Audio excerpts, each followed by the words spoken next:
Hello guys, my name is Wahid and welcome to this session where I'm going to talk about IEEE research assignment, how to produce IEEE conference paper and how to do the research required to produce such papers.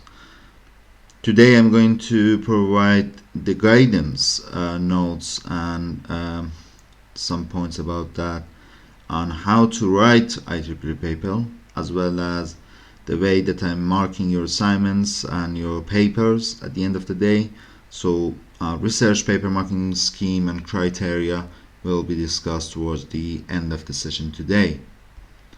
Before we start, remember that if you adhere completely to the IEEE template provided to you, points like considering IEEE referencing system, which is a must, and adhering to double column text outline, then probably going to meet most requirements with regard to the template itself.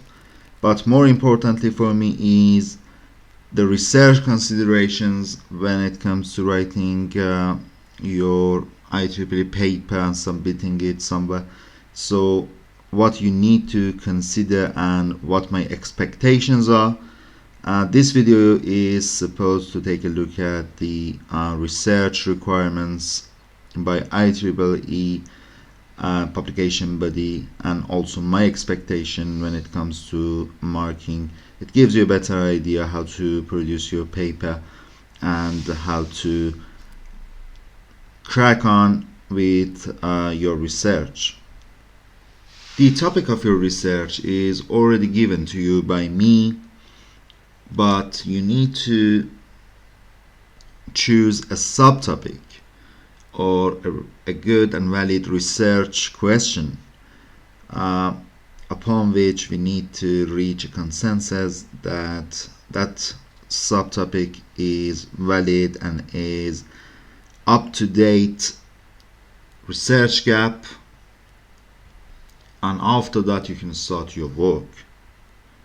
Bear in mind that the topic and the subtopic are the main focus of this research paper. So I don't want you to talk about other things or other stuff that may meet the main topic or the main subtopic at some points, but instead remember that the mainstream and the main focus of your work in the paper is your subtopic, even not your topic but your subtopic. So your exact research question needs to be answered within the IEEE paper you're submitting to me. The research subtopic or the research question that you choose for this paper is not only something that interests you, but also something which is considered as a gap in the state of the art for this field, for this research area that you're working on, and you need to focus and concentrate on that gap particularly. After I validate your research subtopic or your research question for this paper, then you can start working on it.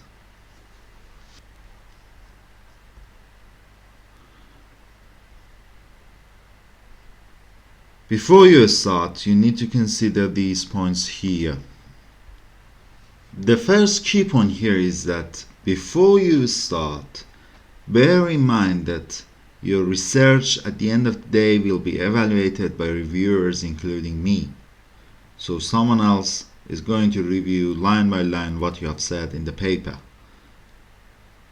So you need to make sure that the subject that you're working on, your subtopic, and in your research question, in other words, they can advance the state of the field. If they cannot advance the state of the field, it is just a repetition or gathering some other people's ideas in one place, and therefore will not be assessed according to your expectations. So your subtopic, your research question needs to advance the state of the field. And this is very important to remember from your beginning point.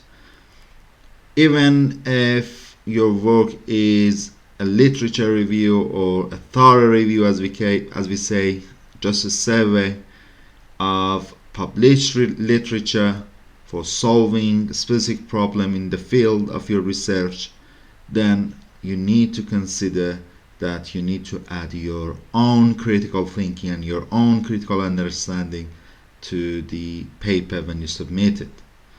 So if it's a literature review, it needs to be a thorough literature review covering all possible solutions presented so far for this gap in the field, and weighing them up against each other from your own viewpoint, and then your critical thoughts added to that. In another word, this paper at the end of the day needs to contribute new understanding to the field, and this is the aim of your publication or the aim of your IEEE research assignment that you submit with us.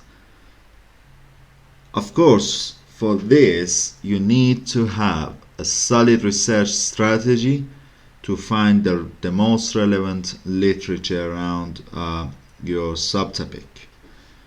Two best resources to look for new ideas and also literature review around each of these gaps in the fields that we're working on. IEEE Explorer, the website, you can see the screenshot on the top, and also ACM Digital Library, another resource bank available to you. So I would like you to go and surf into these two search engines as much as you can in order to find best journals, best surveys, and best conferences that meet your subtopic or research question, and go through them one by one. When I ask you to do so, you don't need to read from A to Z each of these papers. Instead, what you do is, in fact, you just scan the abstracts for these papers and also the keywords under the abstracts in an attempt to find the most relevant papers that can help you to solve the research problem of your choice.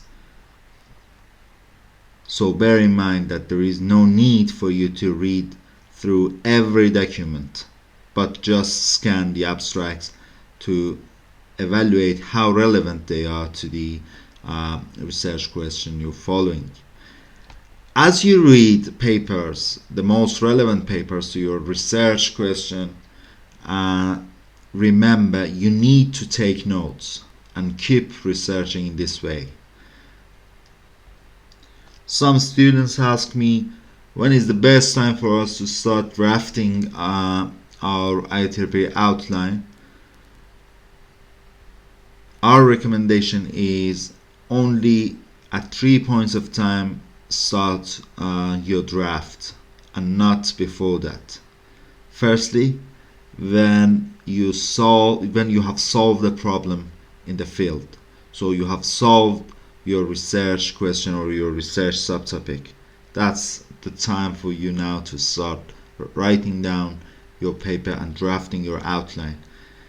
Secondly, if you have completed a set of experiments and analyzed the results of those experiments, then that's the time for you to start writing down your paper.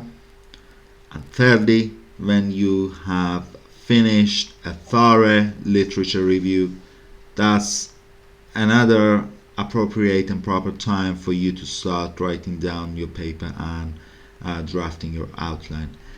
Only at these 3 points of time we recommend you to start writing your paper. Otherwise, you have not contributed new understanding to the field, In other words, you have not done enough to start writing your paper. So these 3 points of times are crucial to consider. In the next slide, I'm going to tell you what the technical article requirements are. As you can see with the template, an IEEE paper comprises these sections: abstract, as you see with the template, introduction, main body, conclusion, references, acknowledgements that we don't need at this stage, appendices if you have any. So these are the building blocks of an IEEE paper.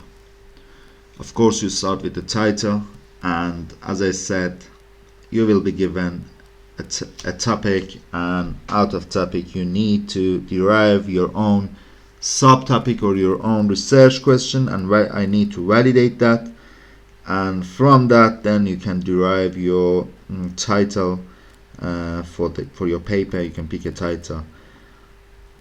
Of course, under the title I need to see name of the author of the paper, email address, other information that you can see later with the marking criteria. If it's just a single author, then that author information text needs to be placed in the center of the paper in a single column instead of 2 columns. And then the next building block of the IEEE paper is the abstract.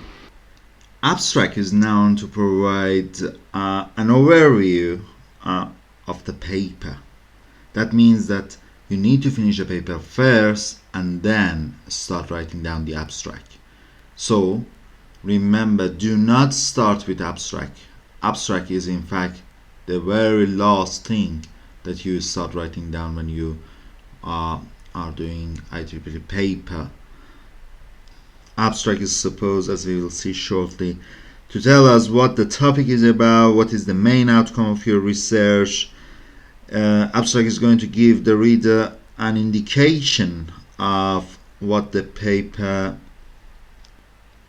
has achieved and how the paper has achieved that outcome. So probably I need to see a sentence about what the problem is, and a sentence about how you tackle the problem, and a sentence about what the main result out of this research was and is. Saying that, many students ask me, so what the core of the paper is. The core of the paper, and the heart of the paper as I call it, is in fact the problem formulation and its solution.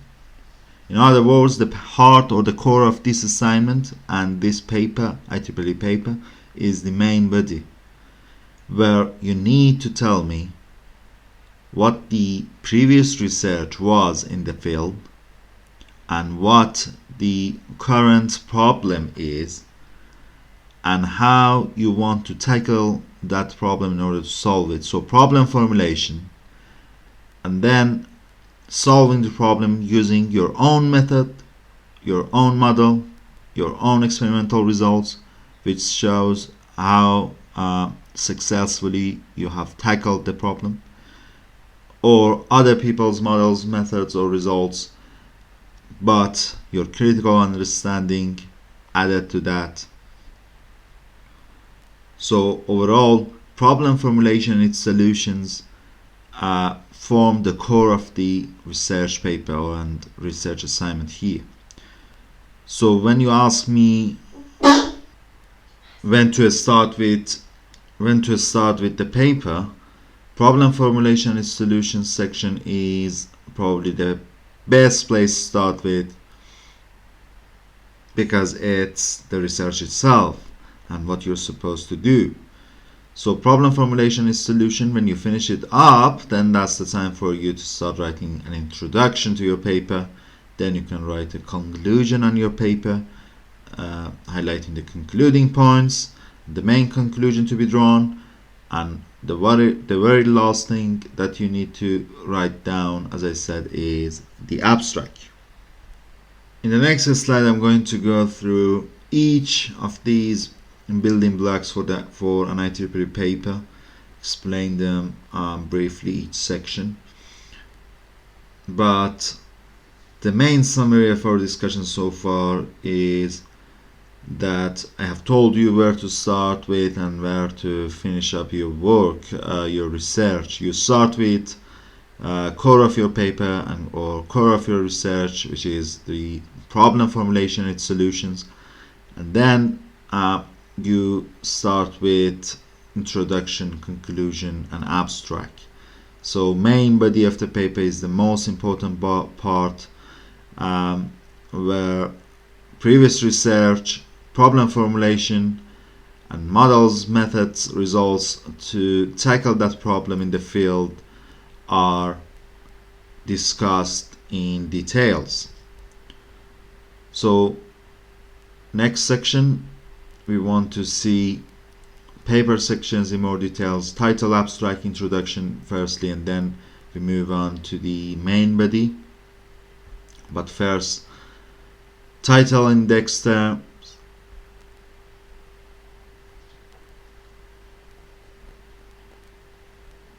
as I've said, you need to pick up a valid subtopic.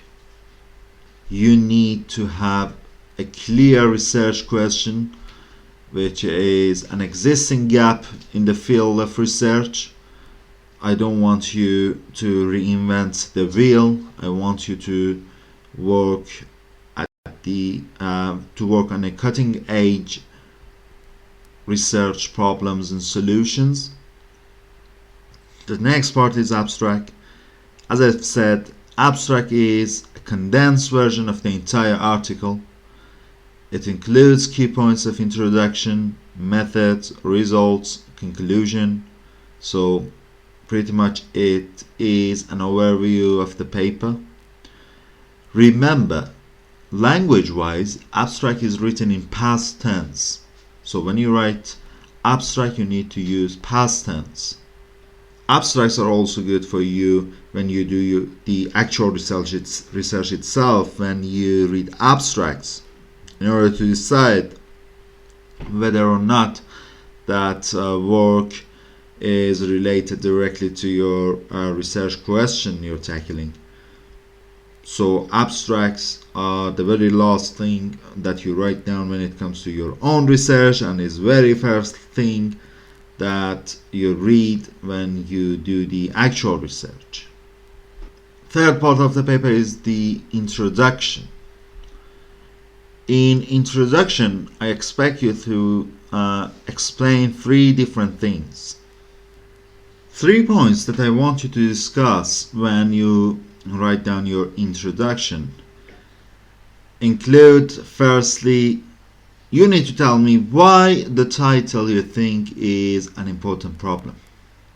So of course you need to support your arguments with different academic resources as we expect from this assignment. Secondly, I want you in your introduction to tell me what has been done before in order to solve the research question. And thirdly, you want to tell me how your own research, your individual research, brings new understanding to the field. Again, back to the previous slide, you've seen that introduction is something that you do after you finish the main body or the core of your research, which is problem formulation and its solutions. And that's again another reason for introduction being written down later, because you first need to see how your method or your model or your solution brings or adds new understanding to the field, and then reflect that in the introduction itself. Unlike abstract, which is written in past, introduction is written in present tense. You need to describe the problem itself and the hypothesis that you've got in your paper in the introduction section. Remember, you just described the problem, or you just described a hypothesis. The detailed discussion of the problem and hypothesis comes on the main body, but in the introduction I just want a very brief description of it. However, bear in mind that introduction is not a history lesson for us, for the reader, for the reviewer. I don't want to see history in introduction, so no history, because IEEE, as the name suggests, stands for Institute of Electrical and Electronics Engineers. So electrical and electronics engineers, not history or historian, but instead stuff that we discuss here are 100% technical stuff, fully technical stuff, so there is no room left for history. So next section is main body of the paper. Remember, once again I've said at 3 points of time you start writing down the main body and subsequently your paper, the whole paper. So you draft an outline only if you have solved the problem in the field. Secondly, if you have completed a set of experiments and analyzed the results, that's the time for you to start writing down an outline based on IEEE requirements. So you do a set of simulations, and based on those simulation results, you analyze the results and you show how the problem is solved in your own way. After that, you start writing down your paper, and you start, of course, with main body, problem, formulation, and solutions. And thirdly and finally, when you have done a thorough literature review for an existing gap or an existing problem in the field of research, for the solutions for that gap proposed so far, and then after finishing that thorough literature review, that's the time for you to start writing down your paper. You start with the main body. Main body has two themes, as I call them. First theme of it is problem formulation or methods, and the second theme of the main body is results, which comes after problem formulation or method sections. Once again, first thing that you write down when you finish up your research is the core of your paper, which is main body, which is problem formulation or methods. This is the first thing that you write. And here you write and explain with different academic resources the methods you have used in order to solve problems or that specific problem to your research field. Bear in mind that I've asked you to introduce or describe the hypothesis of your paper under introduction. Here in the main body is the place for you to prove or to disprove the hypothesis that you have already described briefly in the introduction. So there in the introduction we introduce them and we describe the hypothesis. Here in the main body, under the first part or the first theme of the main body, what we do is we prove or disprove the hypothesis. Of course, we need to define terminologies here. For the equations that you have, you need to develop equations here under the main body, under the problem formulation or methods theme of the main body. Don't go to detailed the derivations of the equations here put that detailed discussions in appendices. That's the reason for appendices to exist. But the main equations must come on the main body here. Remember, when you write down the main body, the language must be written objectively. So I don't want to see, or we don't want to see, your interpretation or your analysis. That's not the place for you to analyze the discussions or to interpret anything. So everything must be written objectively. You just put develop your equations here. You describe the methods you use to solve the problem. You prove or disprove the hypothesis, but everything is written objectively. Next part or next theme of the main body needs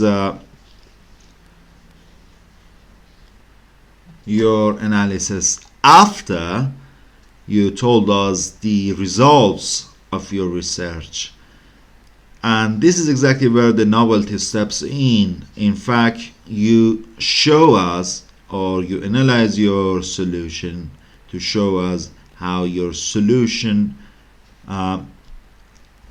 outperform other solutions, or in other words, how your solution is a better solution than previously published works in the field to answer that research question or to fill that research gap. Generally, we have two types of research depending on their nature. First type of research or first type of research works is analytical works, and the second type is experimental works. So research nature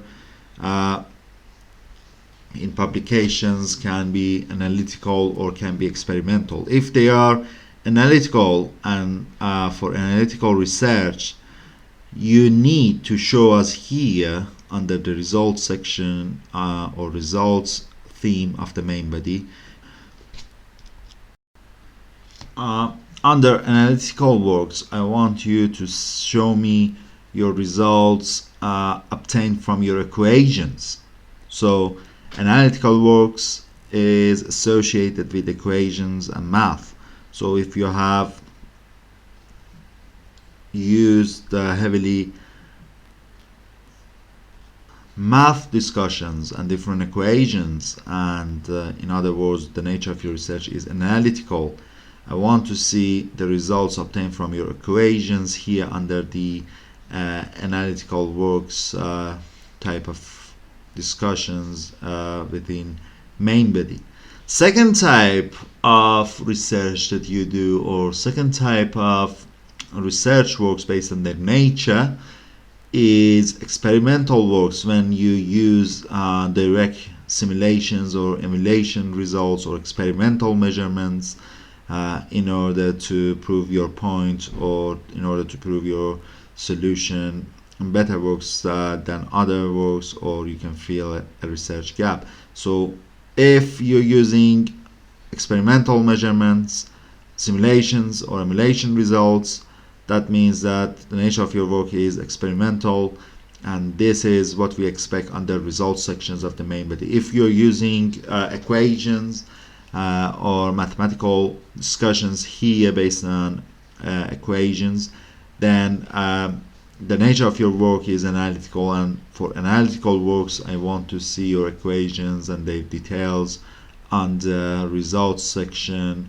of the main body here.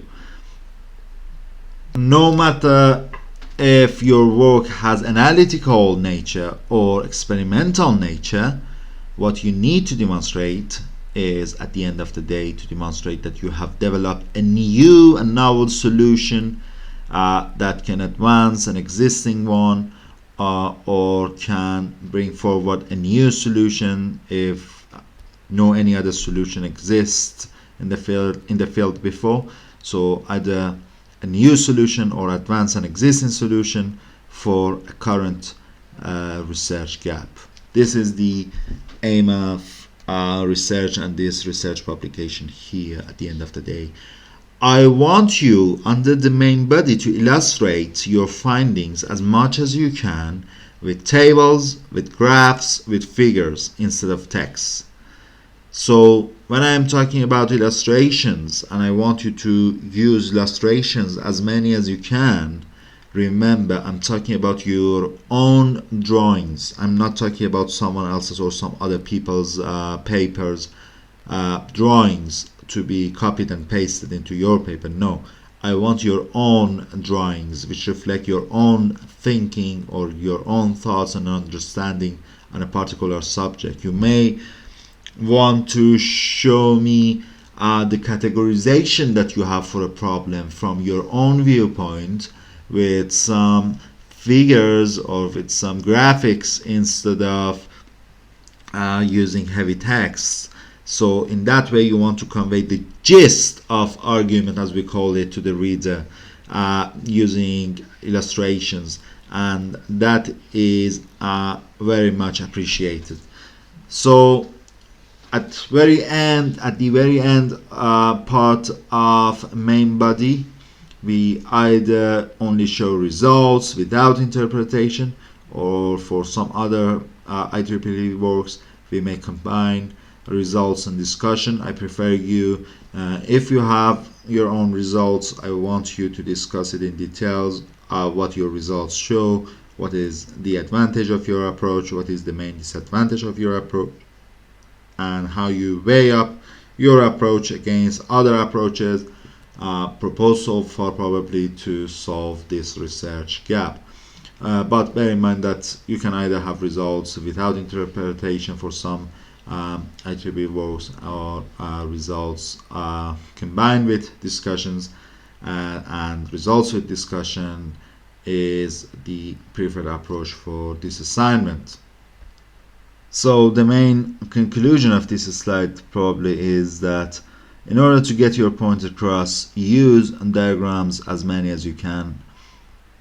For equations, it might be true that the equations are not your own equations, they are someone else's equations, but you want to show me how you interpret them and what they mean. In that way, then you just need to cross-reference other people's equations or other people's papers.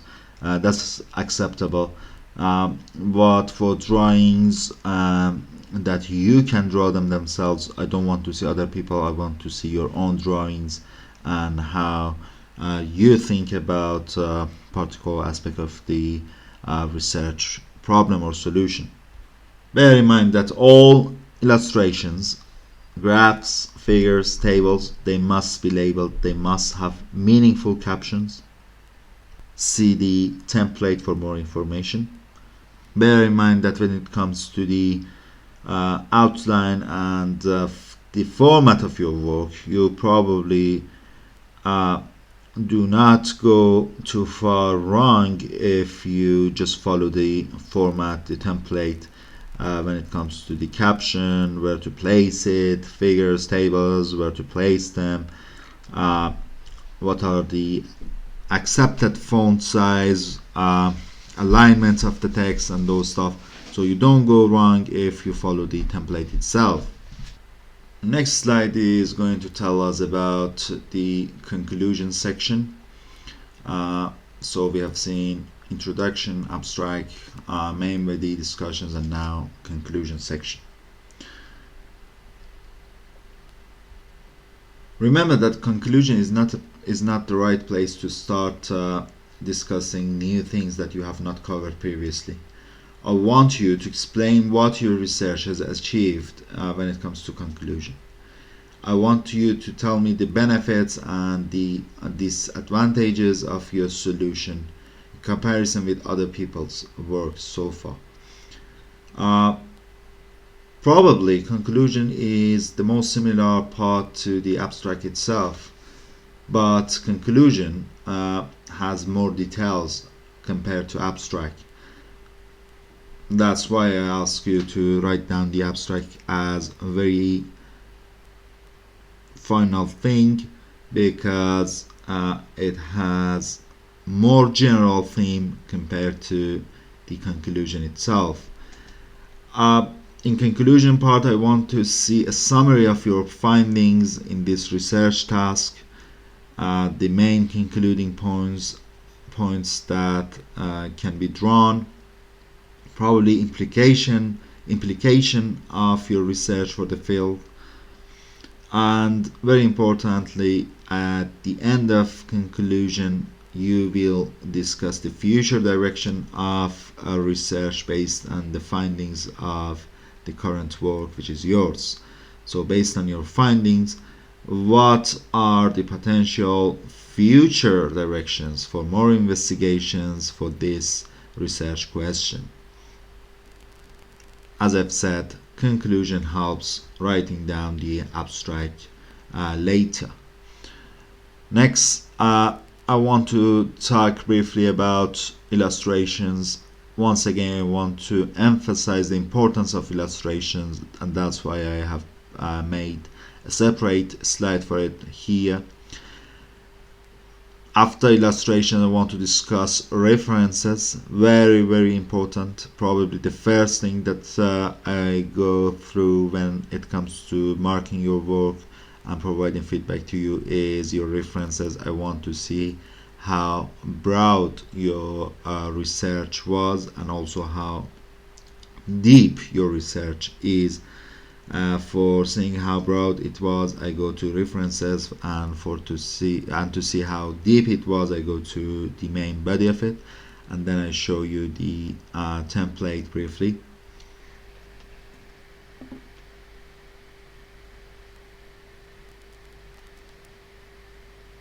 First one about illustrations.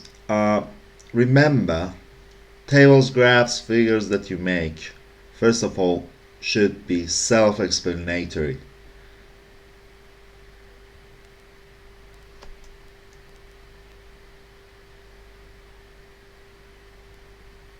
Use self-explanatory illustrations as much as you can, as I said, throughout your work, instead of text, large portions of text, instead of explanations. We prefer illustrations much more over text.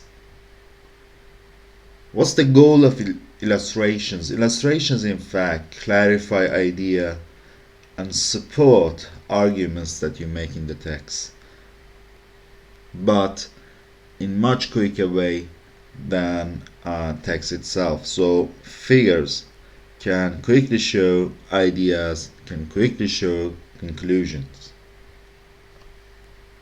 When it comes to illustrations, first point was to use it as much as you can, and the second point is illustrations typically appear in results section under your main body. Some students ask me where to use tables, where to use figures or graphs. Tables are effective, in fact, when you want to demonstrate repetitive data, or if you want to effectively represent exact values for different parameters. Another use case, or best use case I would say, with tables is when you want to compare or contrast different methods or different approaches and weigh them up against each other based on a sort of criteria. For instance, if you want to compare a couple of approaches to see what the nature of each is, what the pros and cons are, how they differ from each other, which ones, for instance, support ease of implementation, which one is more scalable, which one is secure, and so on and so forth. Graphs best represent trends in data. For instance, increasing or decreasing trends in data can be best presented by graphs. Also, relationships between different data points can be best shown thanks to graphs. no matter which tables, figures, or graphs. Remember, the final point here is that use high quality images. You're not sitting there at the end of the day with the reviewer when he wants to review your work. So for illustrations in double column, when they get scaled down, it's important that you use high quality so that figures, tables, and graphs, they are readable. Next slide is going to talk about references. As I said, references is probably the first thing when it comes to marking your work that I look at. Through references, reader in fact can understand how much homework you've done for this paper. References demonstrate the quality of your work, and that's why it's of immense importance for me and for you. The importance is to the extent that references exclude the word counts or page number limits that we have for assignments. So there is just one simple rule applicable: the more references, the better. This is very important, that the references that I'm after should be published recently. So I'm not looking for outdated references, except if it is for equations or mathematical discussions, if the nature of the subject demands for. The reason is that, of course, math is timeless. Otherwise, if it's technology, for instance, then only recently published papers are needed. And also the quality, in addition to the quantity, is very important here. I've just said at the beginning of this presentation that two main sources that you can look for resources in order to work on and in order to produce IEEE paper include IEEE Explorer website and ACM Digital Library website. But even within IEEE publication body or within ACM publication body, not all resources are of the same trustworthiness or of the same preference. We prefer some of them over others, or some of them, in other words, are more trustworthy than others. When it comes to academic resources that have been published recently, textbooks are very important, but more important than textbooks is IEEE conferences. IEEE surveys and tutorials journals are preferred over conferences and therefore over textbooks. IEEE magazines next are preferred over survey journals or over conferences or over textbooks. IEEE journals are far preferred over textbooks. They are preferred over conferences. They are preferred over surveys, journals, or over magazines. IEEE transactions type of journals are preferred over other types of IEEE journals, and subsequently they are preferred over magazines, survey journals, conferences, textbooks. There is one type of IEEE journals that is of great importance for me and for you when you do your actual research, and that's called Proceedings of the IEEE Journal. Remember, this is different from Proceedings of an IEEE conference. Proceedings of an IEEE conference simply means that article that was published in that conference, and that's it. But there is a specific type of conference and a specific type of journals called Proceedings of the IEEE Journal, and it's exactly which has the most importance or trustworthiness over all other types of journals in IEEE when you look for resources for your research. It is the most preferred one over others. It is very likely that for a specific subtopic or research question you cannot find any precedence of IEEE journal, but if you can find, then that's one of the best resources for you to start with. ASEAN publication, on the other hand, follows almost the same order, so there is this general rule applicable here, and the rule is that journals are preferred over conferences, and of course the specific journals are preferred over other types of journals, and specific conferences may be more important than others. So at the end of the day, remember, the takeout message for you is that it is not all about the quantity but also the quality that we will check when it comes to reviewing your work. Finally, this is IEEE paper template. You can see title on the top, and then name and more information about the authors, in your case probably one single author. You see the abstract, the keywords, how we separate keywords, and then we see introduction. Remember, at the very end part of introduction, just before starting the second section of your main body, you need to introduce the forthcoming sections one by one, all in one small paragraph.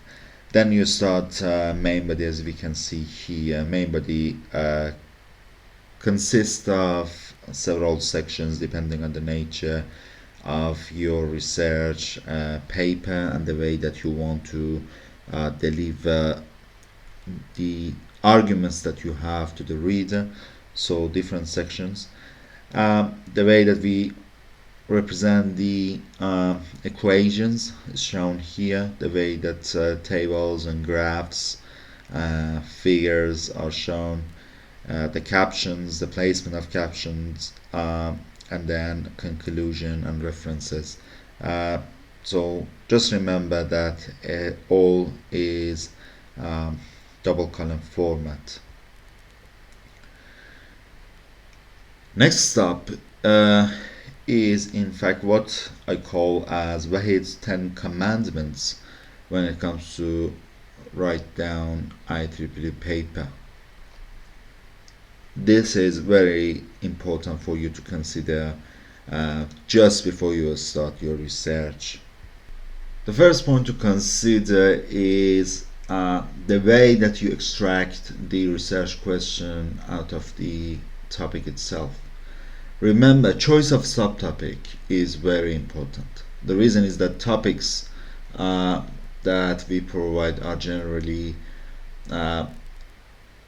very broad topics, therefore you need to narrow them down. You need to find a cutting edge research problem, and you need to provide the solution for it. That means that your subtopic or your research question must be novel, must be authentic, must be validated by us.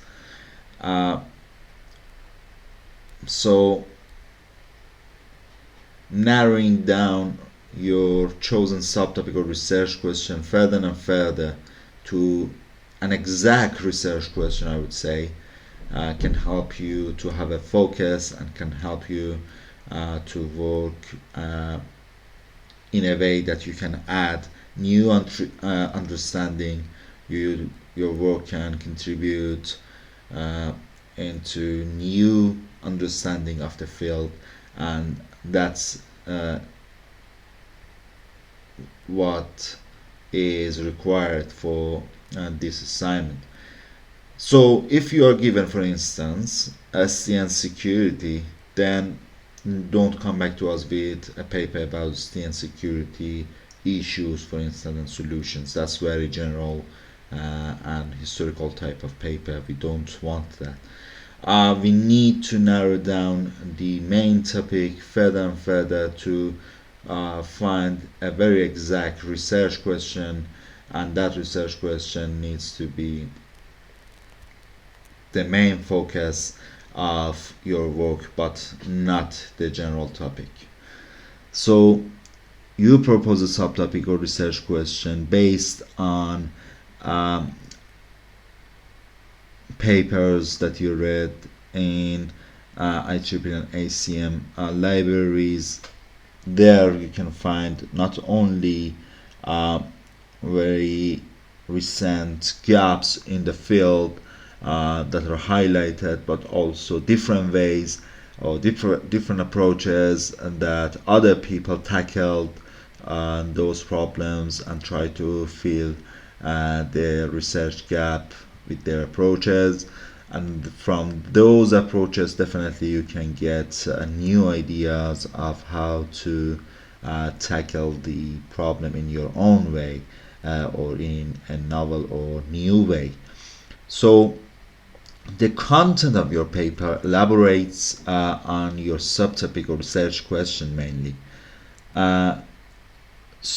By any means, again, we ask you to avoid writing historical papers. Remember, IEEE format is a must, but we are not there to provide feedback if whether or not you have adhered to IEEE format. More importantly, we want to see the content of your paper, and you will be judged based on the content of your paper, not meeting IEEE format. So IEEE is necessary, but the content is far more important than the template itself. The content of the paper must be challenging, must be technical enough for this level module or for this level of work that you're doing. This was the first commandment. Second commandment talks about what I've just briefly mentioned, the novelty that you need to add to the work.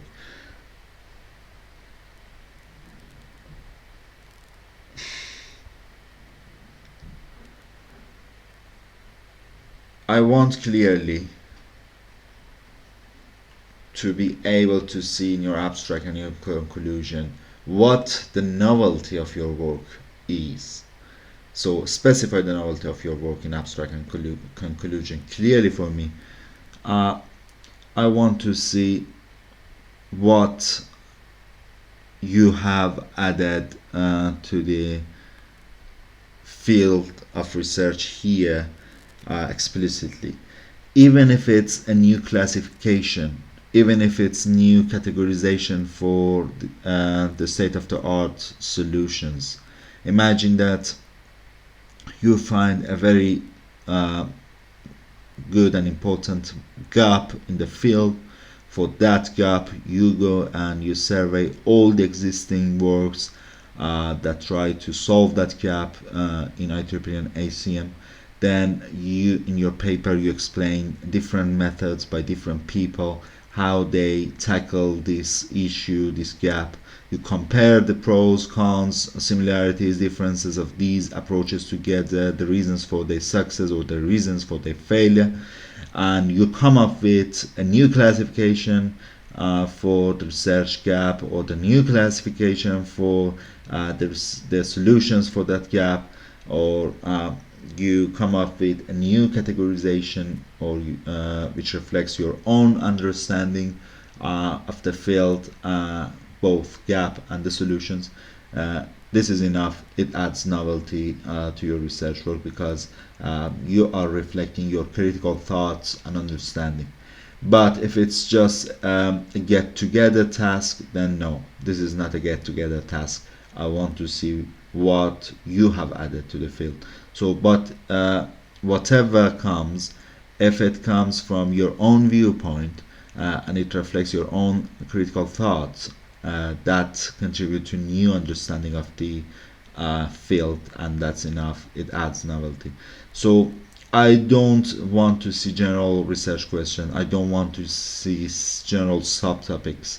When I read the subtopic or research question, when I understand your research question, I shouldn't guess what the answer to that research question is before reading your paper, because then that's not challenging enough.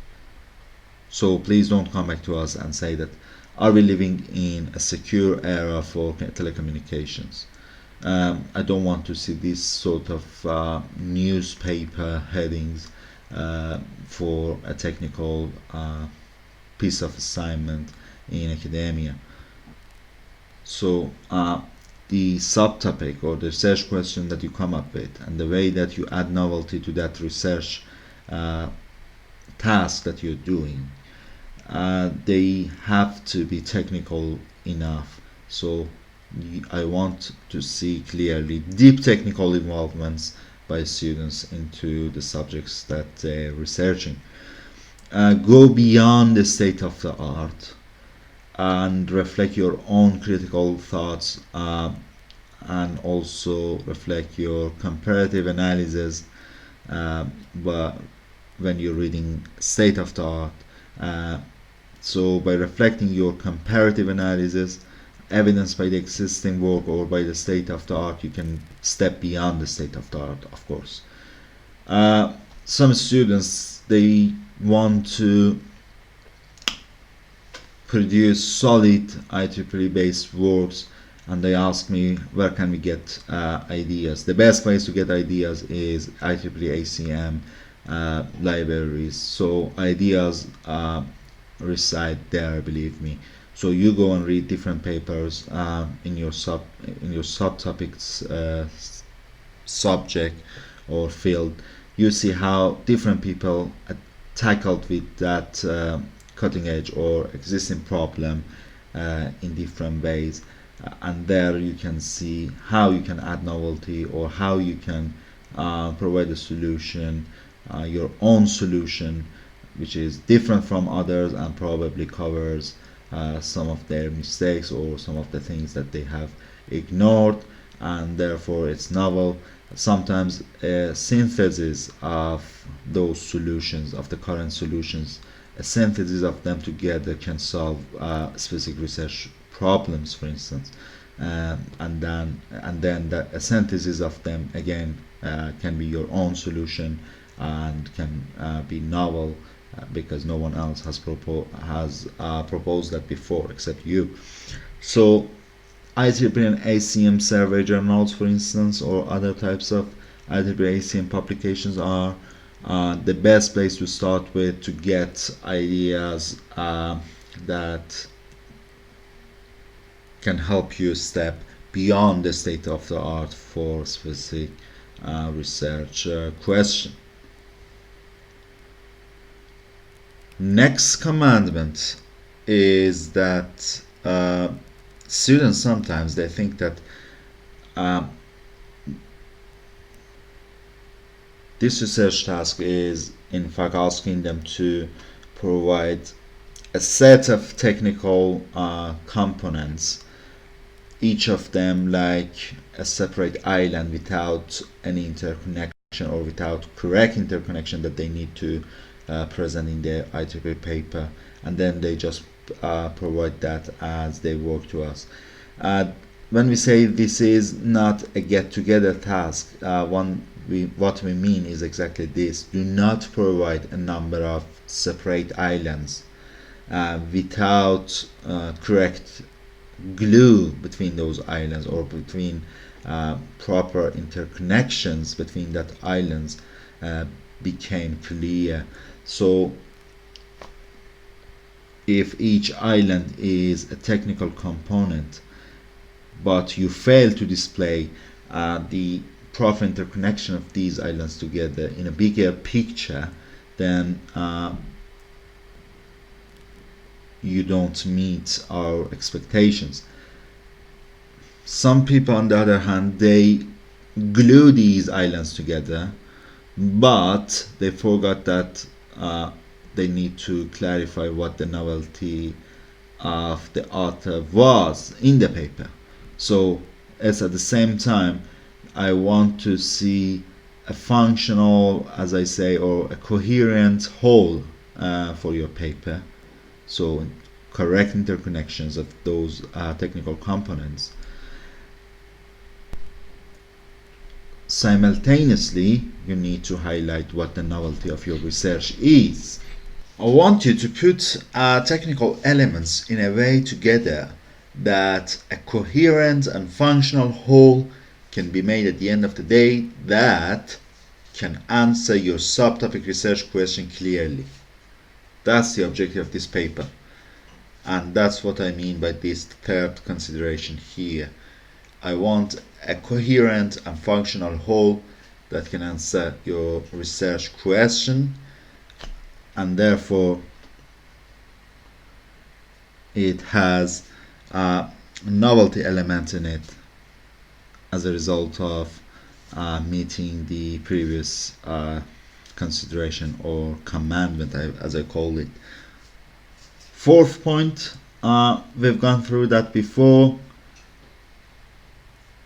I want to see high usage of high quality academic references throughout your work.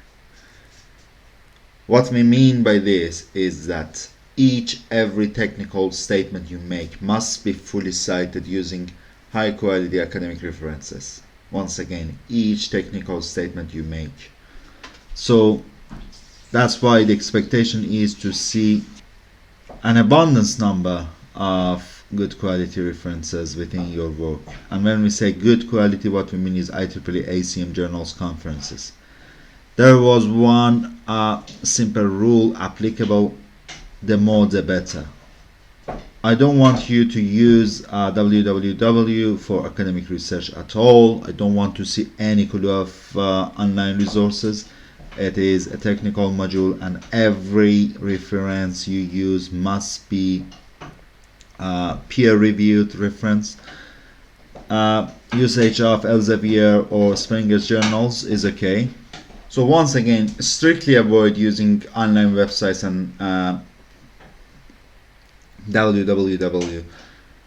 And remember, every technical statement you make must be fully cited. After you make sure that every technical statement you make is fully cited to high quality academic references, then that's the time for you to use it in order to support your argument.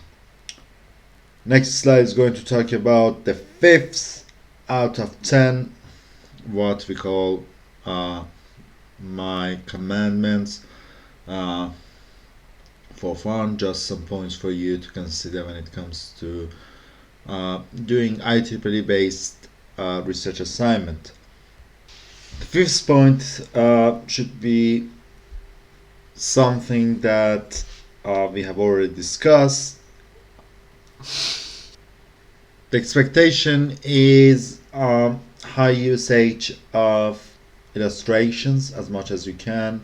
Visual representations, they are very, very effective when you want to shorten the text and you want to better convey the gist of argument to the reader.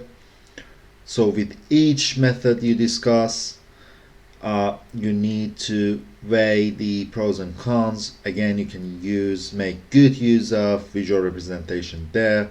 When you want to compare similarities, differences to other methods, then tables probably are the best approach. Don't forget that at the end of the day, you need to show us your own critical thoughts or your own viewpoint. That can be also derived from a thorough comparison between different methods and their rates against each other on a table, for instance. So illustrations also can reflect your critical thoughts and give you enough evidence before you reach conclusion section. So the takeout point is to summarize each section of the paper with a relevant illustration if you can. The next commandment here is in fact the entire storyline of the paper. It needs to reflect your research journey from very beginning, with motivation, with clear objectives, with the clear research question or questions, definitions, terminology which comes under the introduction, main body with all important components of it that we have already discussed, depending on the nature of your work, if it's analytical work or if it is experimental work. Much usage of illustrations, and all these different components at the end of the day need to reflect your research journey from start to the end. I want to see your own illustrations. I don't want to see copied and pasted materials. This is, once again, I repeat this because it's important. Even if it's fully referenced, the preference is to use your own drawings, not someone else's. Definitely the aim of this paper to see your own critical judgment, your own critical analysis, your experimental results, if you have any simulations, emulations, the discussions that you have with that conclusion, and also the future directions. All are interconnected, and you need to reflect the whole research journey, the storyline that you make from very beginning with the title up to the concluding points that you make at the end of the paper. This was the 6 commandments. So what we had so far, just to recap, the first commandment was the focus of the paper, the way that you choose the subtopic, and the necessity for your content of the paper to mainly focus on the subtopic as the mainstream for all of your discussions. The second point we discussed was to add novelty to the paper, even if it's new classification or new categorization for the state-of-the-art solutions for a specific gap in the field. Thirdly, we have discussed that the paper at the end of the day needs to show a coherent and functional whole that can answer the subtopic research question. Fourthly, I've asked you to highly rely on an abundance number of high quality academic references, i.e. IEEE and ACM journals and conferences. And fifthly, what I've asked you was to summarize each section of paper, or summarize the text as much as you can, and use as many illustrations as you are able. The sixth commandment was to reflect the whole research journey, so to provide a storyline when it comes to writing, which starts with the motivation and finishes with the conclusion. And now the seventh point here is to remember that this storyline will finish at the end of the day by highlighting the future avenue of more investigations based on the findings of this research under conclusion section. So this research task, or IEEE based research assignment, is not a get-together task. Once again, you need to wisely define the interconnections between different components you provide here. You need to reflect your own analysis and results, your own critical thoughts, in a way that your paper contributes new understanding to the field. So the main body in this way forms the heart of the work. Conclusion also needs to highlight the future work which can be done based on the findings of your research paper. Remember, remember, conclusion is not the place to discuss new things. So it's just an overall summary of all previously discussed findings. Next point here is to adhere to IEEE format. This is a must. Uh, from the scratch, I want you to comply with this standard. Um, as I've asked you, you need to be concise and therefore rely as much as you can on illustrations. Summarize your discussions with illustrations and put less emphasis on the text itself. Uh, Also, when it comes to IEEE format with double column, again, it is important that illustrations need to be readable uh, because with double columns, you usually scale down the visual representations. The ninth point is to proofread your work before submission to me. Also, remember to use academic language.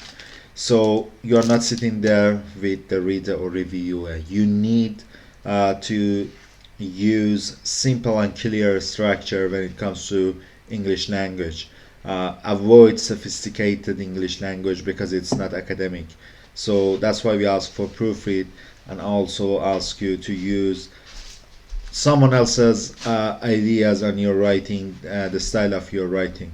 When you write academically, words like I have done this or we have done that do not make any sense. We usually write from the third person's language. So pay attention to this sentence. Always keep the gist of arguments simple and clear. Some people ask me where to get proofread from.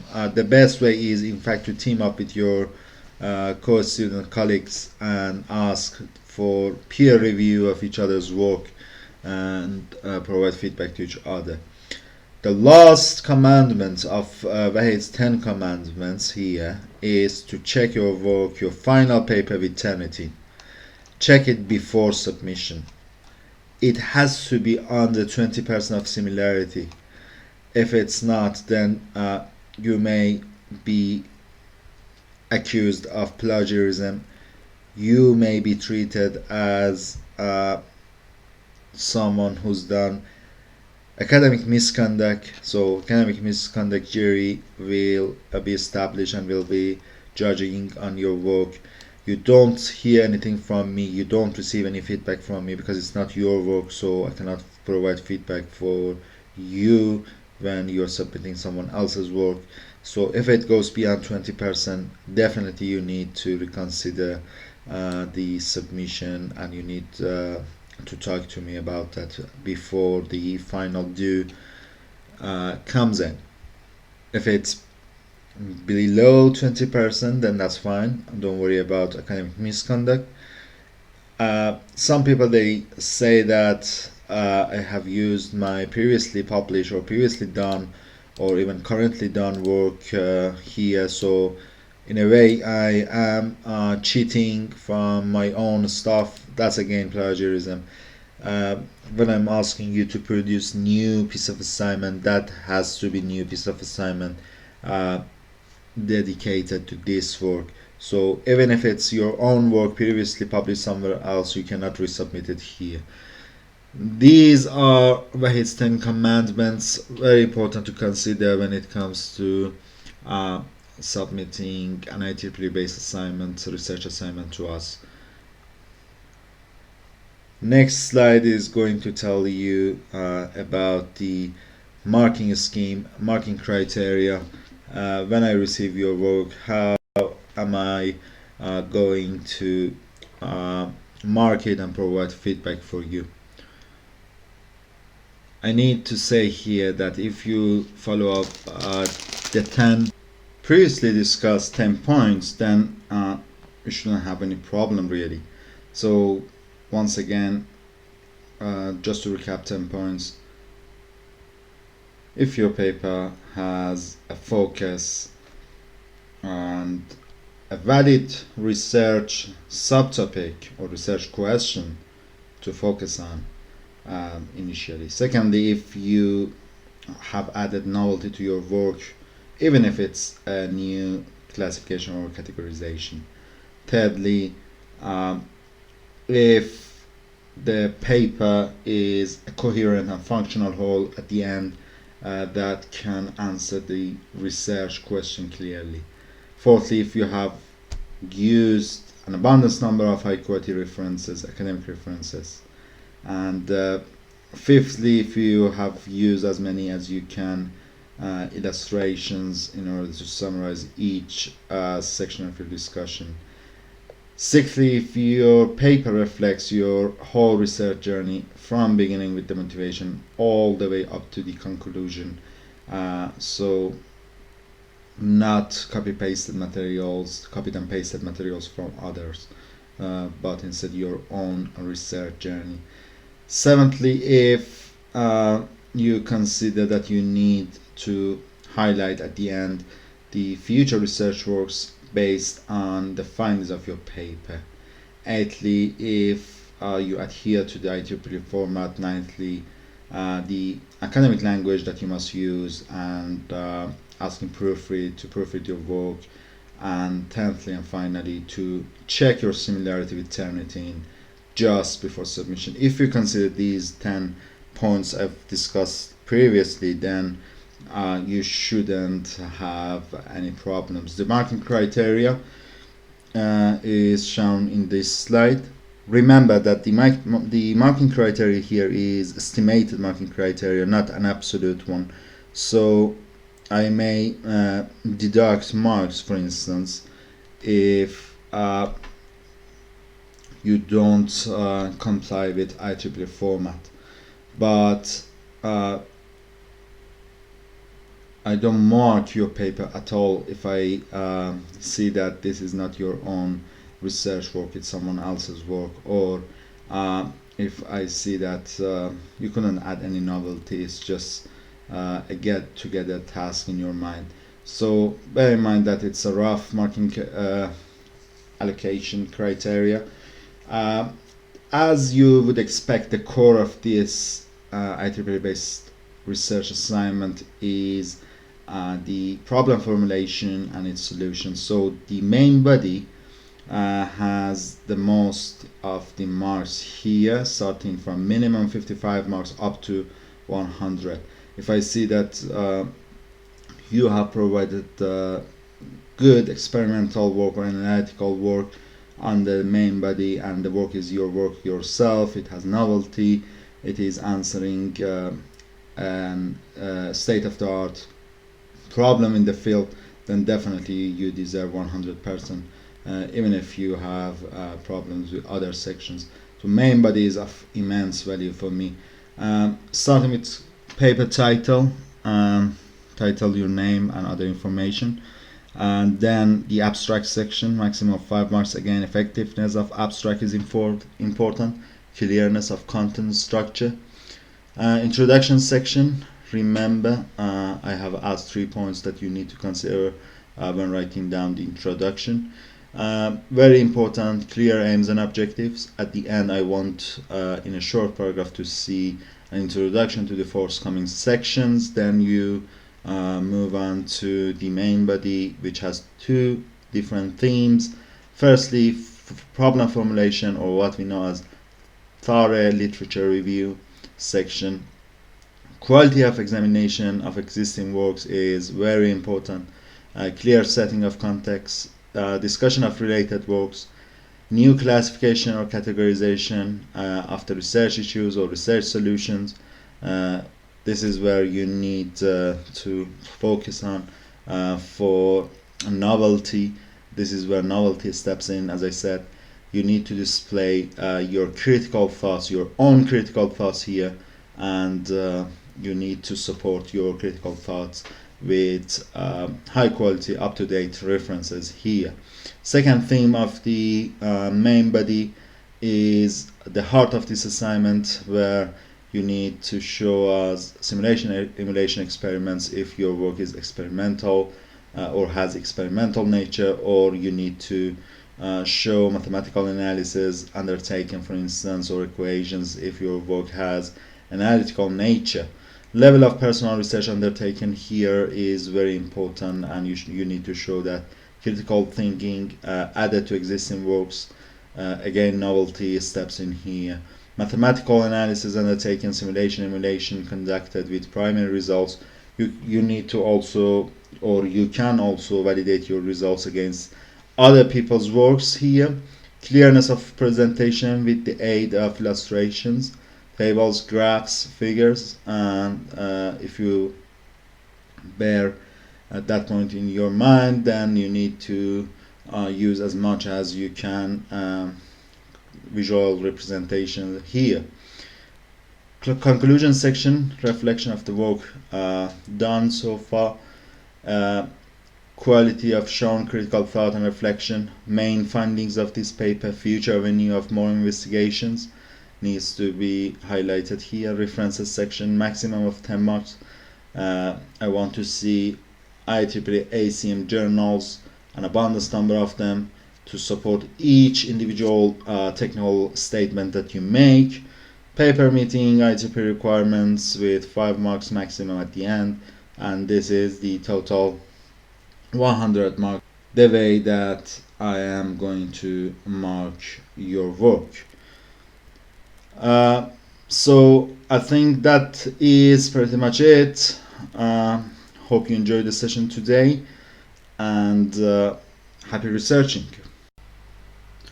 Some students have asked me how to search in IEEE Expert. Just wanted to do a very short, brief demonstration here. This is the web page for IEEE Expert, the front end, the gateway for into the library. You search for the phrase that you want to find papers for. Let's say we want to find papers for software-defined networking, security related papers. So I just type SC in security, for instance, and then I click on search button. Takes time. The bank will be searched for the phrases that we have entered. The first thing here is the way that we refine the search results by the type of the publications. Remember, I told you previously about different types of IEEE and ACM publications. Here you can see conferences, publication, journals and magazines, early access articles, books and ebooks can be shown here, so you can refine your search results into any of these here. As I said, journals and magazines, they are perfect over other types, so we tick the checkbox here and we apply refinements in a way that journals and magazines, currently 71 for this key phrase that we have searched for, are listed here. So we see 71 publications. I can sort the search results based on US first, but a better way of doing it is, as you can see, I can limit the time span here so that I will only focus on, let's say, the most recently published works, let's say from 2009 so far. We just apply refinements again, so you can see how you can restrict the time span for the search that you made. Very important one, towards the bottom on the left hand side of this panel, publication type, publication title itself can be chosen and can be refined. So as you can see, communication magazines, 16 magazines here so far for this topic, or with this topic better to say. Communication service and tutorials, journal type, network journal, IEEE network journal.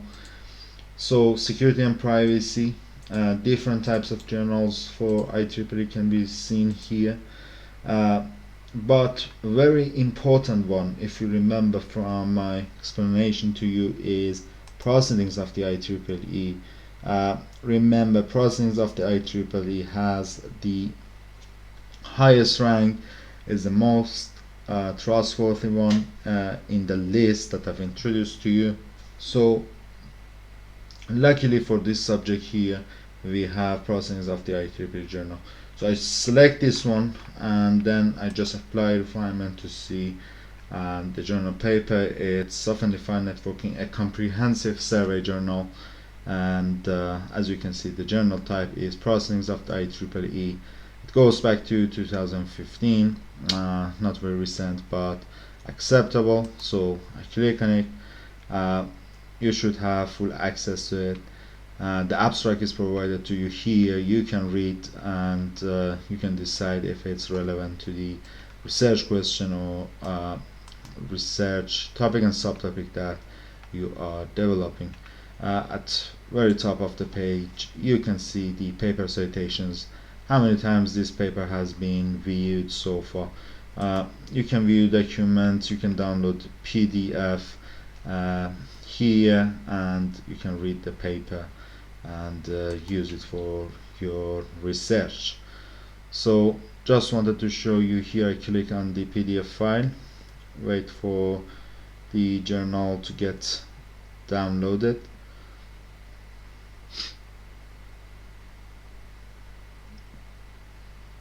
We just wait to finish the download.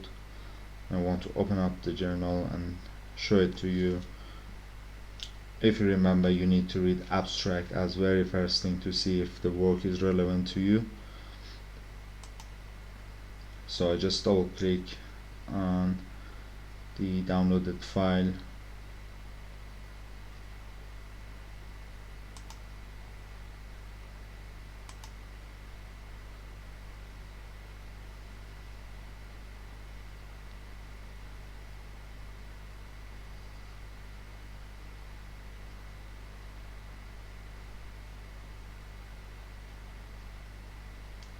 Here we go. This is the software-defined networking, a comprehensive survey contributed paper. Most of these processings of IEEE journal types are contributed paper. So in this journal, for instance, you can see a comprehensive survey of SDN, covering the context of SDN and the main concepts of it. And these are the list of authors, abstract, the very first entry point for you when you start reading a journal paper, keywords to see how relevant they are to the field of your own research. So thank you very much for your attention. Thank you.